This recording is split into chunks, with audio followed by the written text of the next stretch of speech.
முடக்கத்தாங்கீரை பறித்து வச்சுருக்கேன். எங்கள் வீட்டில் விளைஞ்சது. அதுக்கு வந்து தோசைக்கு போட போகிறேன்.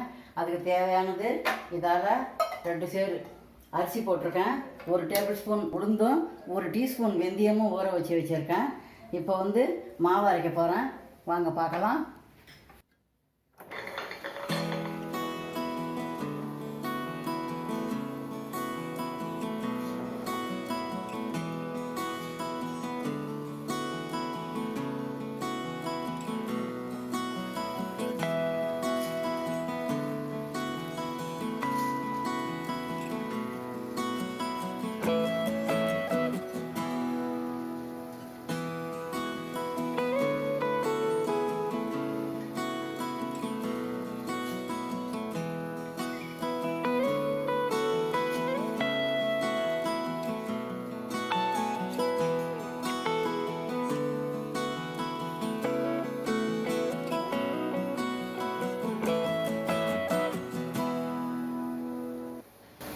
அரிசி கொஞ்சம், கீரை கொஞ்சம் மாற்றி மாற்றி போடணும்.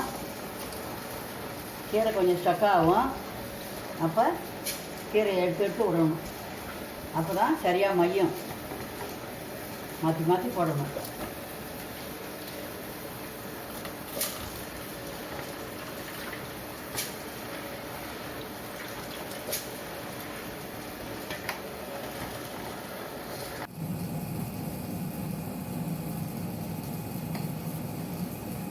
நைஸாக இருக்குது.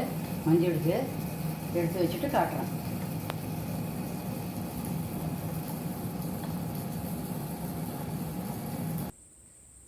முடக்கத்தான் தோசைக்கு மாவு ரெடி ஆகிடுச்சு. உப்பு போட்டு கரைச்சி வச்சுட்டேன். 8 மணி நேரம் புளிக்கணும். புளிச்சதும் தோசை ஊற்றி காட்டுறேன், பார்க்கலாம். நான் இப்போது முடக்கத்தான் தோசை செய்ய போகிறேன். அதுக்கு சைட் டிஷ்ஷாக மிளகா சட்னி செய்யணும். மிளகா சட்னிக்கு தேவையான பொருள் வந்து பார்க்கலாம் வாங்க. ஒரு 20 மிளகா எண்ணெயில் வறுத்து வச்சுக்கணும். ஒரு 20 பல்லு பூண்டு பச்சையாக வச்சுக்கணும். தேவையான உப்பு வச்சு அம்மியில் அரைக்க போகிறேன். அம்மியில் அரைச்ச பிறகு தோசையும் சட்னியும் ஒன்றா காட்டுறேன். தோசைக்கல் காஞ்செடுத்து முடக்கத்தான் தோசை ஊற்றிக்கலாம்.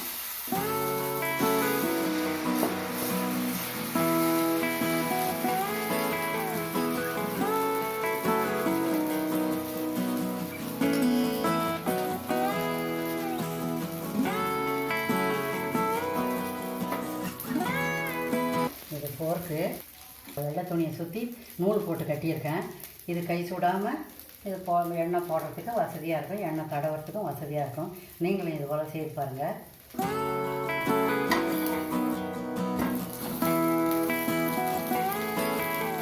இந்த தோசைக்கு அந்த சட்னி தான் சூப்பராக இருக்கும். இது முடக்கத்தான் தோசை, உடம்புக்கு ரொம்ப நல்லது. சைட் டிஷ்ஷாக மிளகா ஒரு 20 எண்ணெயில் வறுத்துக்கணும். அதே 20 பல்லு பூண்டு பச்சையாக வச்சுக்கணும். அம்மியில் அரைச்சிட்டு உப்பு வச்சு அம்மியில் அரைச்சிட்டு எந்த எண்ணெய் வேணாலும் நம்ம சமையல் எண்ணெய் போட்டு கலக்கி எடுத்து வச்சுக்கணும். இந்த தோசைக்கு இந்த சைட் டிஷ்ஷு சூப்பராக இருக்கும். சாப்பிட்டு பாருங்கள், இது போல் செய்து பாருங்கள். உங்களுக்கு இந்த வீடியோ பிடிச்சிருந்ததுன்னா லைக் பண்ணுங்கள், ஷேர் பண்ணுங்கள், கமெண்ட் பண்ணுங்கள். சத்துள்ளதாக சமைச்சு சந்தோஷமாக சாப்பிடுங்க. தேங்க்யூ.